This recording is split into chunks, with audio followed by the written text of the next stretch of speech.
Welcome to the Nasboys Sports Podcast. Now, did you know that LSU's women's gymnastics team has the number one attendance rate in the gymnastics league for the NCAA? That's more than the Oakland Athletics season this year, which is 8,422. So, anyways, guys, welcome to the Nasboys Sports Podcast. I'm your host, Mike, aka Mike Bob Fan 101, with my good friend and co-host Cam, aka Noticed_Cam. Howdy, y'all. And I'm the one who helped Mike pick this one because, the Oakland Athletics not only have a horrible manager and, just a horrible overall team, but they also had this coming. I mean, who wears green and yellow? They out here looking like a John Deere tractor. For real. So let's get down to talking about some sports. We're going to kick it off with the UFC. They just had UFC 274, which was Charles Oliveira versus Justin Gaichi for the lightweight championship. Well, it was originally supposed to be for the lightweight championship, but Charles got his championship stripped, which we will talk about later. But let's get started with the other notable fights on the card. Starting out with Michael Chandler versus Tony Ferguson. Poor Tony, man. He went out terribly. He started out great in the first round, had a lot of intensity, kind of like the old Tony Ferguson. And then just that second round, nothing you could do there. Perfectly placed kick from Michael Chandler. Pretty amazing round from him. So that's really all I got to say about it. Yeah, I watched the fight. I remember if you guys don't know, me and Mike, we don't really watch like the fight of the nights together, but like we definitely watch the main events. We always do. It's been like a tradition thing we do now, and we were watching this one, and it was crazy because Tony was doing really good, and I honestly was feeling great for him. I thought we had a chance, but I knew Michael Chandler. I also like Michael Chandler. I think he's a great guy. I was wondering what he was gonna do, and I kind of thought he was gonna win, and which I kind of wonder if this is Tony's last run or not. I've kind of had that feeling for a while.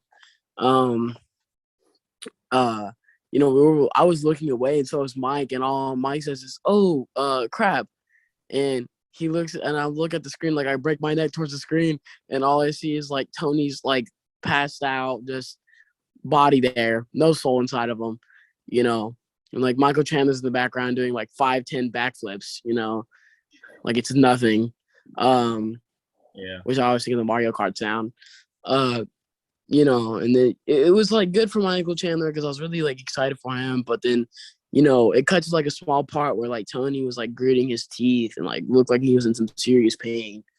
And then you see the knockout in slow mo and all this, and you just see how nasty of a play it is. It just looks like it hurt. So it sucks for Tony too because he's a UFC legend in my opinion. Right. He's satisfied. He's made a name for himself. Right. Definitely, he should have fought for the title. Now the fight that is going to get one of the most longest coverages: Nami Eunice versus Carla Esparza 2.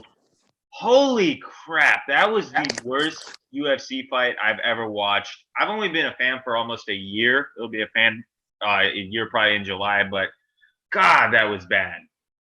Listen, I like Nami Eunice. I think that she's a great fighter. She seems like a very cool person, but what was she doing in this fight?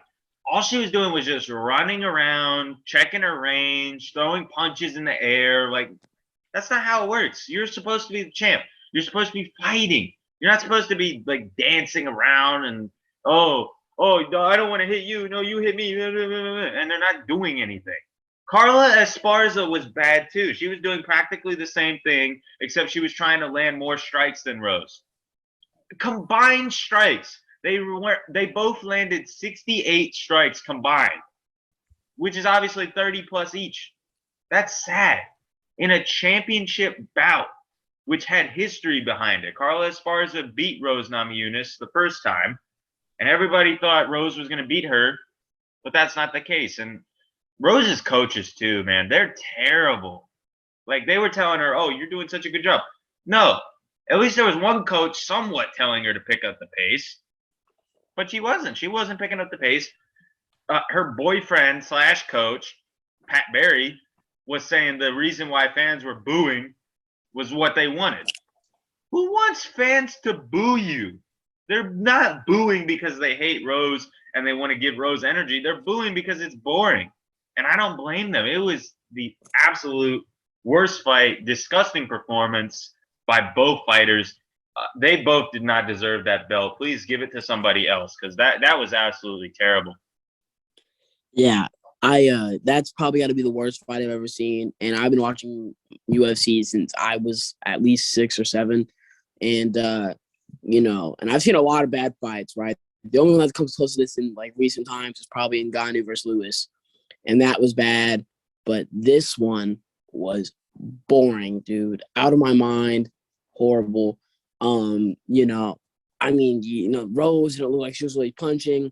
She kept backing up, and like they were both throwing like these horrible strikes. And I remember I was just making a joke at one point where it's like every punch they were throwing, I was just like, bad form, bad form, bad form.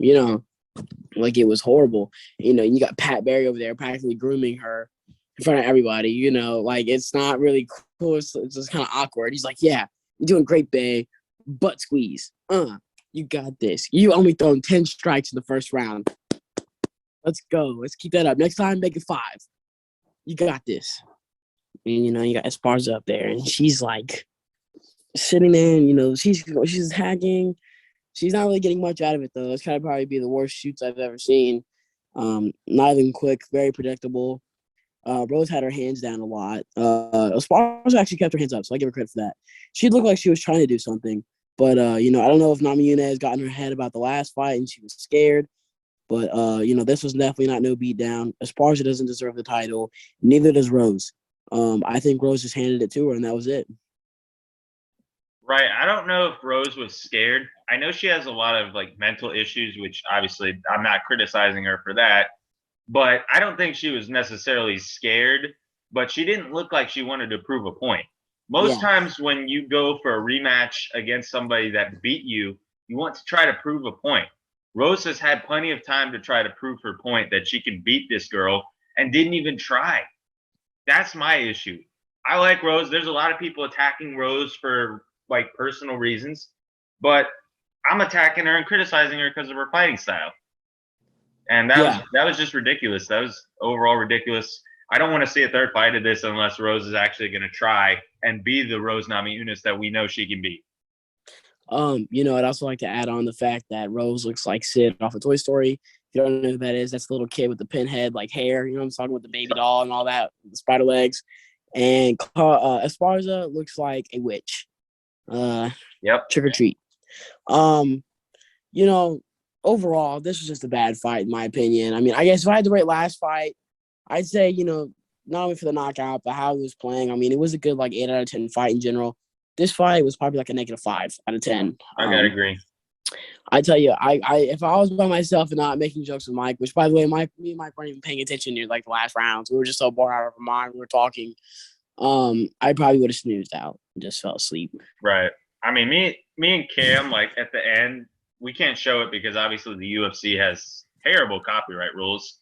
At the end of the fight, usually how fights end, they'll hug and say hey, good fight. And then, they'll raise their hands to the crowd if they make it to a decision. And the crowd was, first off, they were booing them. Again, I don't blame them for booing them. There was footage of them doing the wave, which, that's okay. And then at the end, you could just, read Rose's lips and you could see her saying, I'm the best. I'm like, no. Listen, I get that the I'm the best thing that pumps you up and that makes you want to go out and fight, but don't say it when you just had the worst fight of your career. And I can't believe I didn't even mention this. At the end of the fight, in the post-fight press conference, she didn't even do an interview with Joe Rogan. She did a press conference. She said, I think I won that fight. Oh, my God. No, you didn't. You only won in the significant strikes and the total strikes. Rose's significant strikes were 37 for 136 and 38 for 137. Carla Esparza's were 30 for 133, and all of her strikes were significant strikes. Carla landed 2 of 11 takedowns, and Rose only had 1 takedown the whole fight, and she made it. That is not a championship level performance from either of these women. Like I said earlier, It's ridiculous. Esparza deserved to win. I knew Esparza was going to win in the third round, but she didn't deserve it. Neither of them deserved it. I hope whoever is fighting for the strawweight title next, whether it be Zhang Wei Li or whatever, I don't know exactly who is in that division. I hope that Carla gets finished. Please. Yeah, I'd also like to say there is a picture surfing around the internet of of the UFC officials that were watching the Rose and Esparza fight that was watching the Canelo fight on his board. I don't blame them. And Canelo lost. Like, that's shocking. I'm I not know, that big there of a was a boxing couple fan. of weird things that happened. I'm not that big of a boxing fan, but that was just shocking. Yeah, and they said like his last time that he ever won, or like ever lost, I meant, was in 2013. And it's like a bunch of weird stuff happened. It's like Tony Ferguson got knocked out. We had the most boring against fight in that day. Donald Cerrone couldn't make it. He had to cancel out. Right. Then the same day we had Holloway and Volkanovski 3 was announced, which I'm very hyped for that, by the way. I'm super hyped for that. And, all around, just a bunch of crazy and weird things happened. Right. I mean, I'm very hyped for the UFC 276, excuse me. 275, I'm still kind of hyped about. I want to see Glover Teixeira fight. He's like 42 or 43, and he's the champ. He's got a pretty cool walkout, so I want to see that. Also, Zhang Wei Li. Joanna Zederic, I think, is on that card. I want to see her. So yeah. Last thing before we get to the main event, I just like to say is a pretty cool story about Glover Teixeira is that him being 42 and winning the title got Alexander Gustafsson, which if you're a UFC fan, you know this guy. I mean, he's tall, lengthy, light heavyweight. I think even in heavyweight too. He faced John Jones multiple times, had a rivalry. Known as one of the best fights ever in UFC history. He's actually coming back in the game, just how Glover's doing. So, hopefully we'll see an appearance out of him soon, which will be interesting. But anyways, on the Charles and Oliveira. Yeah, Charles Oliveira versus Justin Gaichi. We're going to get started first off with the biggest story from this fight, which was Charles missing weight, and which was very shocking. A lot of people were criticizing the scales because, obviously how these types of fans are. They criticize anything that they can. Personally, I felt bad for Charles. I know that you had to have a set weight to be the champion. Like, you had to be 155 on the dot. But what didn't make sense to me was that Michael Chandler was 156, but he was still able to fight. But Oliveira is 155.5, but he's not allowed to fight. So I don't know. I don't understand really why it's different for the champion fight. It's because I think, now I'm not fully correct on this, but I feel like I remember having a situation like this before.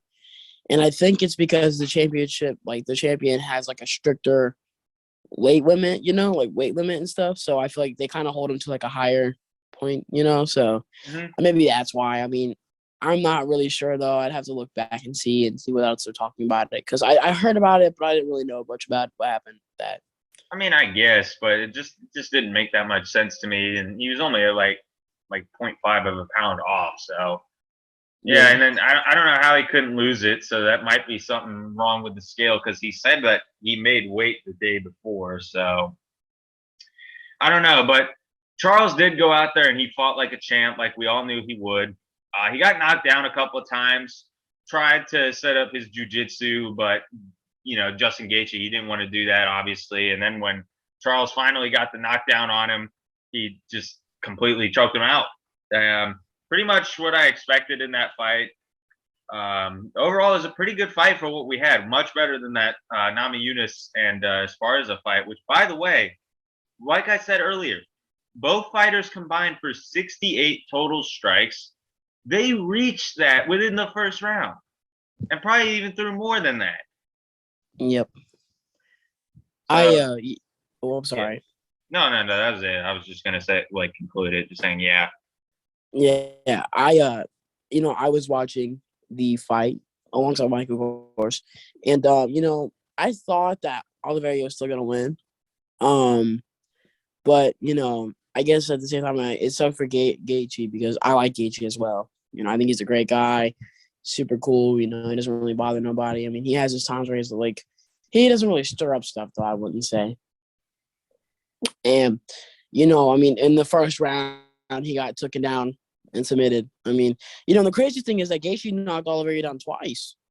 Right. And I was thinking, holy crap, I'm like, Gaichi is beating the crap out of Oliveira. And then I thought about it after the fight, and I realized something. That Oliveira has this type of fight mentality where it's like, once you knock him down, he just wants to hit you more. Like, he's going to come back harder. It's the weirdest thing. It's like he takes that damage and just absorbs it and puts it on you. And so, you know, you see him knock down Gaichi, and then, I mean, he let up his neck, and that was it. I mean, you know, me and Mike both just knew right when he got a hold of his neck, it was over. Right. Another thing, too, that I forgot to mention, both Michael Chandler and Charles Oliveira called out Conor McGregor on the same night, which, here's the thing. I wouldn't mind seeing this fight because both Michael Chandler and Charles Oliveira deserve that paycheck. There's no doubt about it. They're amazing fighters. Both of them are amazing fighters, especially Oliveira. I'm becoming a fan of Oliveira. I think he's a cool guy. He talks the talk. He deserves a paycheck, no question about it, and especially to get his belt back, which we all know he's going to get his belt back. There's no question. There's not really too many fighters besides maybe Khabib that could match up with Oliveira's ground game. Well, I looked at it, and I just think that these, like just like you said, Mike, these two deserve it. They deserve that paycheck, and I understand why they want it. But Conor doesn't deserve it, and I feel like it's not a fair fight for Conor. As in, what I mean by that is in, like, I think if Conor goes in there, he's just going to get destroyed. And it's going to be another loss to him. And I feel like it's unjust and it's unfair. Because, you know, I just feel like it's one of those things where it's like, you know, Conor isn't ready. You want to take a fighter that hasn't fought in a long time and has lost. Like, okay, it's like taking Tony Ferguson. Let's just say Tony Ferguson after this loss right here and saying, you know what? Oliveira, you said rematch. Let's do it. You know, and like you went and just got put up right with Oliveira and fought him. You know what I mean? It's just like one of those things where it's like it's unethical. You know, he just lost, you know, and obviously clearly he's past his prime. Maybe he'll have that mid-prime, but he's up there in age. So I just feel like, you know, I don't know. I just think it's a stupid situation. But, hey, UFC, they're going to probably make their money off it, so I see why they're going to do it. But really, I'd like to see Masvidal, not Masvidal. See, I was going to say Masvidal, though. I'd like to see Conor build his way up, you know.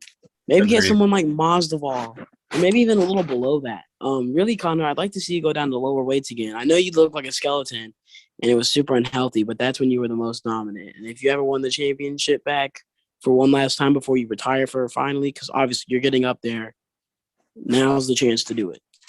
Right. I agree. I would love to see him fight maybe Masvidal or Nate Diaz, but I know Nate Diaz said he sucks, but I feel like it would just make the most sense for both fighters. Nate Diaz is apparently going to fight Khamzat Chimaev, which he's going to get destroyed. But I think he should fight Conor personally for a third time, and then Nate should retire. But I don't think he wants to do that. So we'll see what happens with him fighting Chimaev. But I also heard he called out Chandler, which is also very stupid. But anyways. Wait, Masvidal did? No, Nate Diaz. Oh, yeah, that's a dumb idea. I was just telling me Masvidal did. I'm like, what is he going to do? Oh, yeah. Nate Diaz, what are you doing? You idiot. You're going to bleed in like the first second. Right. Masvidal called out Gilbert Burns, though. So, yeah, that would be an interesting fight. I can see that, but I don't know. I feel like Gilbert Burns kind of deserves someone better. Mm-hmm. I don't know. I feel like maybe be a little disrespectful, but I feel like he deserves someone better. Heck, Conor McGregor versus Gilbert Burns. Okay. You know what? If he wants a higher fight, but yet not too high, go with him. Yeah, I wouldn't mind seeing that. Gilbert should get payday. Yeah. But anyways, moving on to the NFL. Starting out with Tyrann Mathieu. I think that's how you pronounce his name. He is going to the Saints.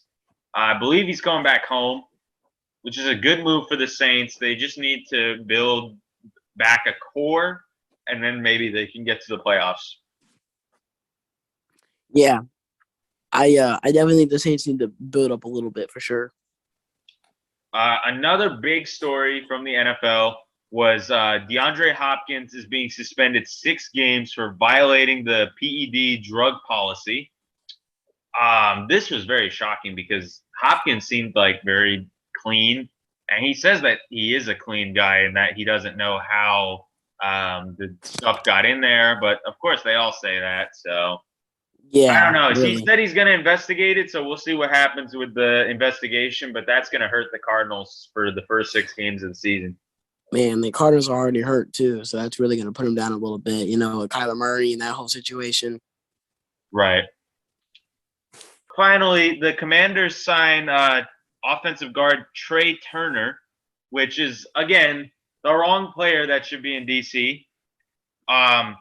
They had the Washington Nationals sign Trey Turner, T-R-E-A, for the Nationals, and then for some stupid reason, they decided, hey, let's trade Trey Turner. So, I don't know. Commanders, yet again, getting another former Panther. Ron Rivera loves those Panthers. So, don't really know what to say about it because I've never even heard of that guy. I've never heard of him either, no offense. But I'm going to add one thing to the football list, which is already showing Tua having trouble trying to catch up to his new wide receiver, which I can't remember his name. That's a blooper, but we're going to leave it in. We're going to leave it in because why not? Tyreek Hill, ladies and gentlemen, Campbell finally got something. God. Anyways, yeah, Tyreek Hill, you know, which if you've seen in the videos, Tyreek Hill's actually having to come back to get the ball.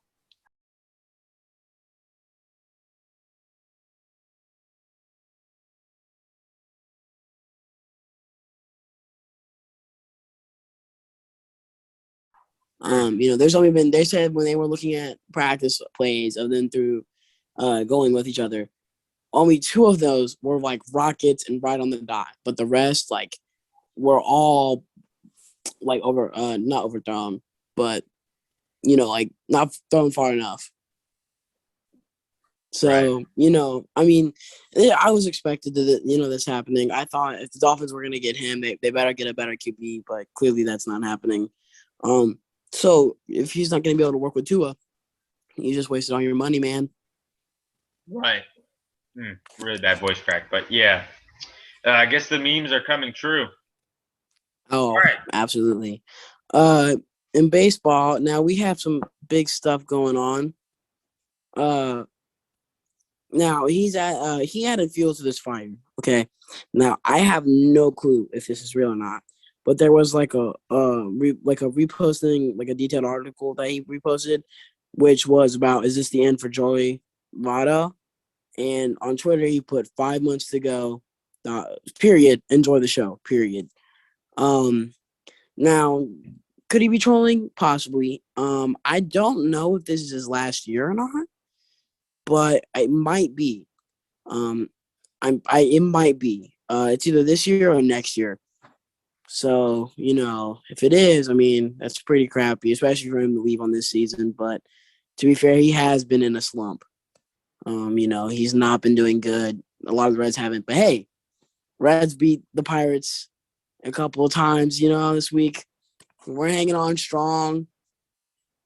Mets reliever Trevor May will be out for 4+ weeks with a stress reaction on the lower portion of his humerus, the long bone in the arm that runs from the shoulder to the elbow, which is pretty scary because obviously, I mean, that's probably going to require some, you know, serious safety. And he's also a pitcher, so that's really not good. And it's with his throwing arm.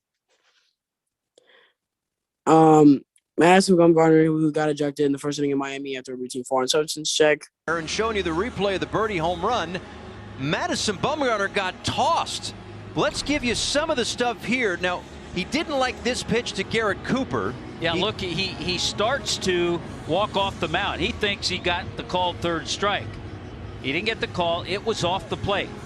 Now he comes off the mound, and the umpire, probably not good timing to check at that particular time, right, which umpires do, and they got into it, and he got tossed. Yeah, they have to check the pitchers after the innings. He's furious.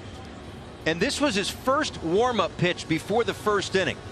It just you know, just ornery, right? I mean, that's kind of his thing, and that's one of the reasons why we love him. But Then he didn't get that call later in the inning. He says whatever he says. He's not happy. Then he finally gets the inning over. You got to check his hand.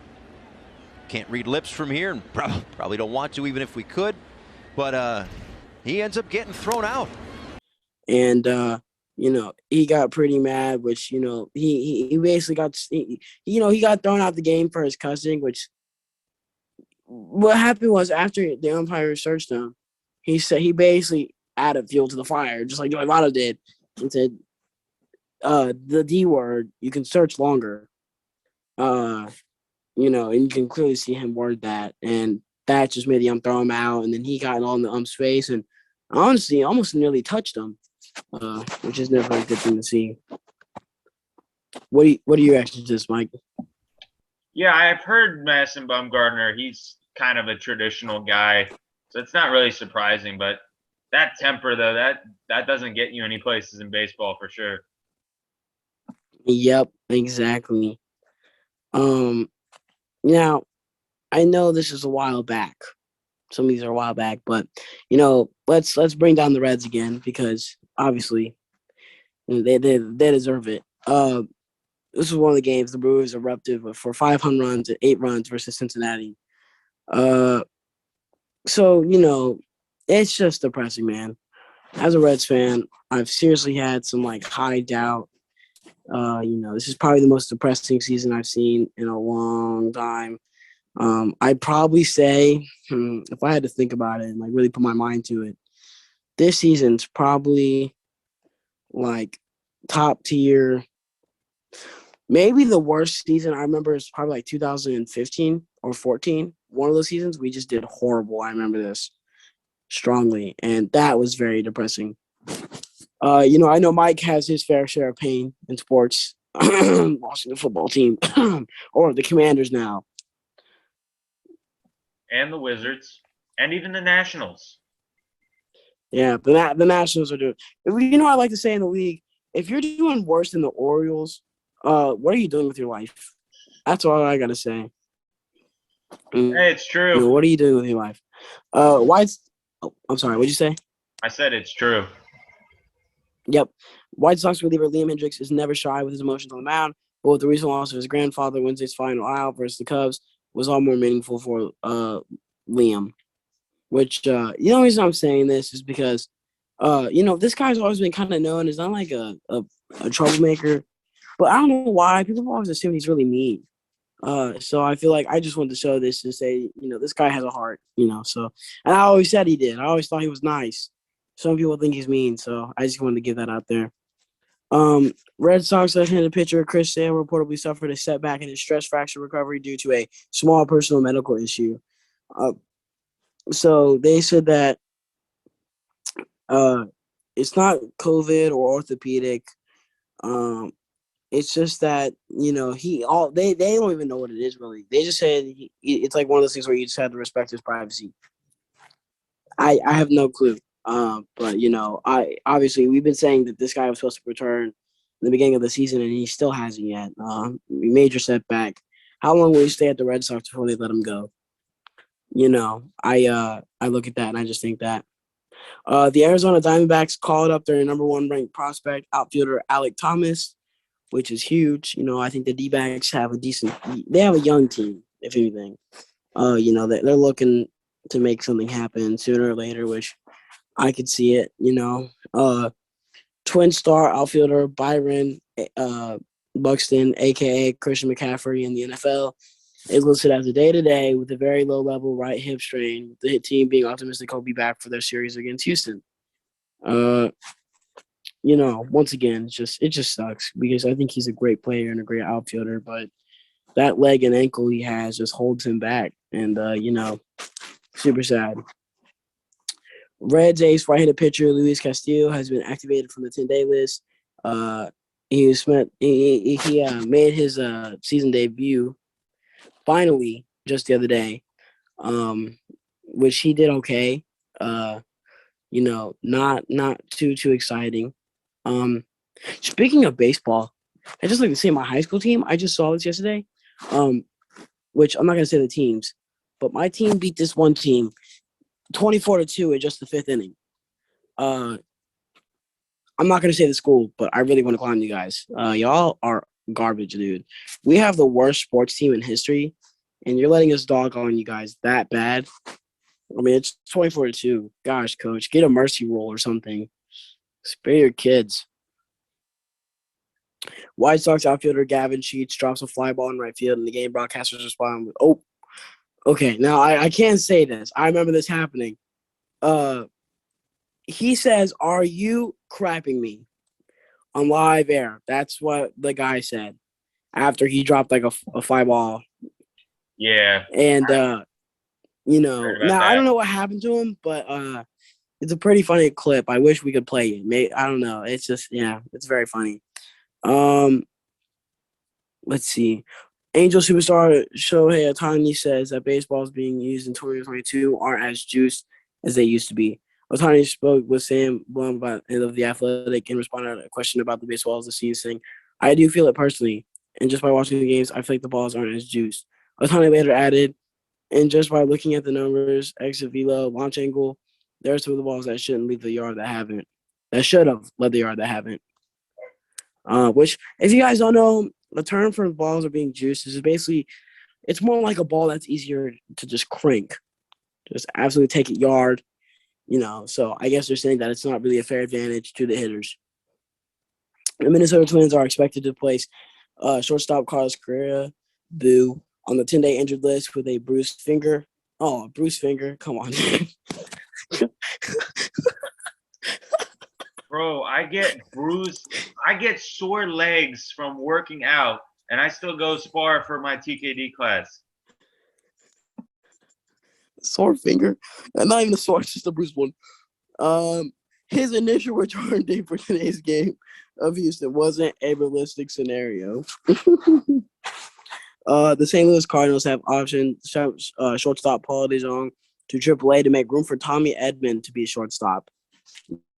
Oh, it's Tom DeJong too, man. I cannot believe that in my opinion. That's crazy. Mets superstar Jacob deGrom recently started throwing at light intensity from 60 feet and will undergo further imaging on his right scapula in about a week, which is positive news. They're still trying to get him checked out though, with his injury. So free my man's DeGrom. Angels infielder David Fletcher says will likely be out until July after undergoing surgery on both adductor muscles, along with his abdominal muscles being repaired. Anaheim's head trainer Mike Frostad said, "We are hoping he'll be back with a couple of months, but they said that the return can just be when it can." And the last thing, which was Cleveland Guardians and White Sox game has been posted due to multiple COVID-19 positive tests. So, the Cleveland's manager, Terry Francona, is among the positive tests, along with Ben's coach, DeMarlo Hale. The team hasn't disclosed which players, though, if any, have actually been tested positive, but coaches on the team have, which, you can only assume certain players must have.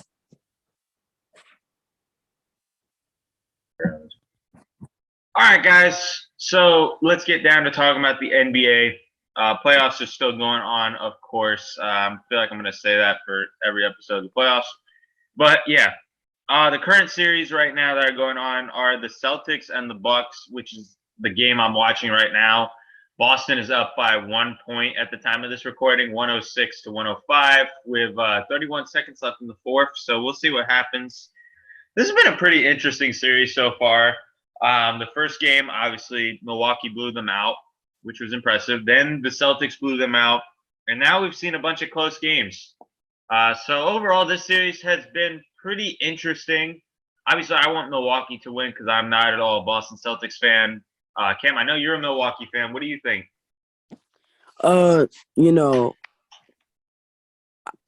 Honestly, this has been a really good series. Like, I'll say that off the bat. Like, I've really liked the series. I thought it was really, it was really good. This is only like the one I've been watching, and so far Milwaukee's been playing how I expected them to play. I feel like there was part of it where it was like a little off, at times. But at the same time, I thought, we've done pretty good. For the Celtics, I thought they've been doing pretty good too, but I feel like they've kind of been playing a little off. Right. That's not, do you see that too, Mike? I mean, I know you're not a Celtics fan, I mean, so no biasm. In some aspects, yes, but they're still playing pretty good. I mean, the series is tied 2-2. Yeah. Looks like one of these teams is going to walk away with a win, obviously. So I'm of course 3-2. hoping Milwaukee. I'm really hoping Milwaukee. They're showing a replay, right? Well, Boston looks like they're going to win unless Milwaukee does something. You'll see my reaction if that happens. Well, can you give me a score update when they get the chance? 107-105, Boston. What's the how many times left? 14 seconds left. I believe they're in a timeout. All right, boys, we're gonna get some live coverage as we talk about the podcast of what's going on over there.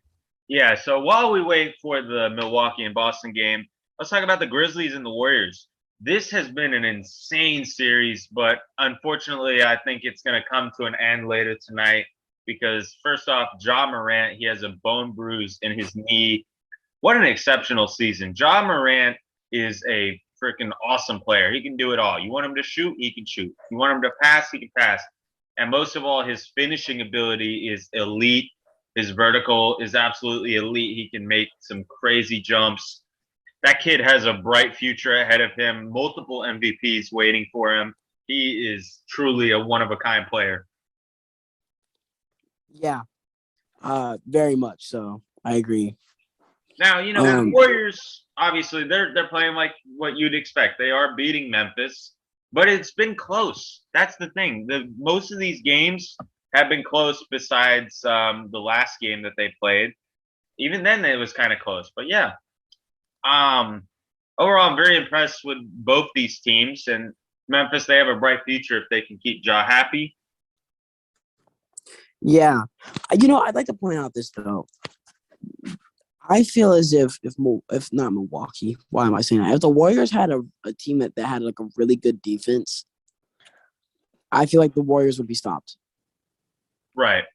Because I feel like the Warriors are letting Ja Morant stomp all over them. Right.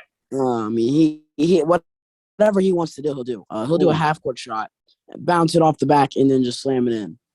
Right. Well, Cam, Milwaukee Bucks, I do believe that was Bobby Portis. He just hit a crazy layup. Missed it. Ball's up. Portis got it. Portis puts it up. And it goes! And Milwaukee is in front. After some Giannis free throws, I think he just missed it. I couldn't tell because I was looking for the next score. Giannis, of course, missing a free throw. Bobby Portis with the insane rebound and putback, putting Milwaukee up 108-107 right now. Timeout Celtics. Amazing hustle play by Bobby Portis right now. Holy crap. If you guys don't know, I'm not a huge Milwaukee fan. I'm a huge Giannis fan. But because I'm a huge Giannis fan, I'm a huge Milwaukee fan. So I am really horrified right now. I'm pretty scared. Right. So next up, we got the 76ers and the Heat. This has been going about as expected. Last night, the night we're recording this, which is the 11th, so the game was on the 10th. The Heat absolutely killed the 76ers, but overall it's been close for the most part. A lot of people were saying the 76ers gave up, which I don't think they should give up because they can beat the Heat, but we'll see. 3-2 right now, going into Game 6 tomorrow of the night we're recording this. So hopefully it's an interesting game because that last night's game disappointed me because this is another pretty solid series. Yeah, it's one of those things where I look at that and I think that I don't think the 76ers were just giving up. I just think the Heat are really good. Right. And they're like stopping the 76ers and everything they do. Right. Like, for example, they've kind of shut down Embiid in a way, in my opinion. Like they have a tactic where I've noticed that Embiid's getting less ball time. Right. It's that 90s defense. Yeah. Yep. Right. And then final series, Mavs and Suns. Here's the thing. I've said before, I don't like the Dallas Mavericks. I know it's a weird team to dislike, but I don't like the Dallas Mavericks, so I hope Phoenix kills them. That's what it looks to be right now. First off, Luka Doncic, amazing player. Don't get me wrong. He's an amazing player, but he is the biggest crybaby I have ever seen in the NBA. And look at this face. Tell me you don't want to look at that face and you want to punch it. Please. I mean, Luka Doncic, every time he gets fouled, he cries. Every time the opposing team gets fouled and complains about it, he has to act like he doesn't complain, so he imitates their complaining. I cannot stand Luka Doncic personally when he keeps crying like this. He needs to shut up. This is why he's the leader in technical fouls. That's why he was almost suspended, because he had so many technical fouls. He's as big of a crybaby as LeBron James. And another player that's on that level, we were just talking about the Celtics, Jason Tatum. He might not be as bad as Luka, but he's another crybaby. I can't stand these crybabies. That's why I like Ja Morant. I don't see him crying. Yeah, I do think – I don't know. I feel like LeBron's a really big crybaby. Luka's young. Luka kind of reminds me – another crybaby I'd like to say that he also reminds me of is like Trae Young. It's, I feel like there's been times where he's done intentional crap too before where it's just like, oh, it's bull. It's bull. Right. Trae Young does do a lot of intentional fouls. That's why there's a rule now. Yep. I don't know. It's also to go over that series. It's not really been that interesting. I've barely even watched it. I mean, I'm kind of hoping the Suns beat them. Yeah, they got game 6 as well tomorrow with the Heat. So hopefully the Suns kill them. But yeah, overall the series was not bad. The first few games were good, but the last game, Suns killed them. So I think that's going to close out basketball. We could talk a little bit about hockey, but I don't know that much about hockey, so I can just run through the series real quick. Penguins and Rangers. Penguins are up 3-1. I'm a big Penguins fan. Couldn't tell by the hat and the shirt. So I hope the Penguins win that series with the Rangers. They had a 3 OT game last week. And Milwaukee just won by 3 points, 110-107. Capitals and the Panthers series tied 2-2. I hope they lose. The Capitals lose. Stars and the Flames tied 2-2. Hurricanes and Bruins 3-2 Hurricanes. Maple Leafs 3-2 over the Lightning. Wild and Blues 3-2 Blues. And Oilers and Kings Kings 3-2. All right, now let's get into the top plays of the week. So coming in at number 10 is Jaylen Brown drops Grayson Allen. You're going to have problems. I think if he wants to pressure, you need to go right by him. Brown with Allen on him. Allen hits the deck. Brown shook him. And Brown knocks down the mid-range. And at number 9, Andrew Wiggins poster. Kick. Wiggins still looking for his first field goal. And at number 8, Andrew Chafin twisting strikeout. Strikes out Tucker, had them all tied up in knots. And at number 7, Vince Trocheck, backhand from tough angle. Trocheck has some skating room and he scores with the backhand from a tough angle. It's 4-1 with 3:01 to go. And at number 6, another play from Vince, this score and roll. And number 5, Charles Oliveira submitting Justin Gaichi. In at number 4, Giancarlo Stanton robs home run, plus this weird commentary from the Yankees announcer. 1-2, swung on in the air to right. Back goes Stanton on the track at the wall, leaping, and she is gone. It is a home run. They're all waiting. And why are they waiting? Because Stanton caught the ball. And coming off the field is Chapman. Stanton never threw the ball back in. No, Stanton just robbed Chapman of a home run. Wow. What a play by Stanton. And at number 3, Ja Morant's half-court shot. Green actually leaving the court. He's upset. Morant from half court. Oh, he puts it in! Ja Morant from half court at the buzzer. More Morant magic.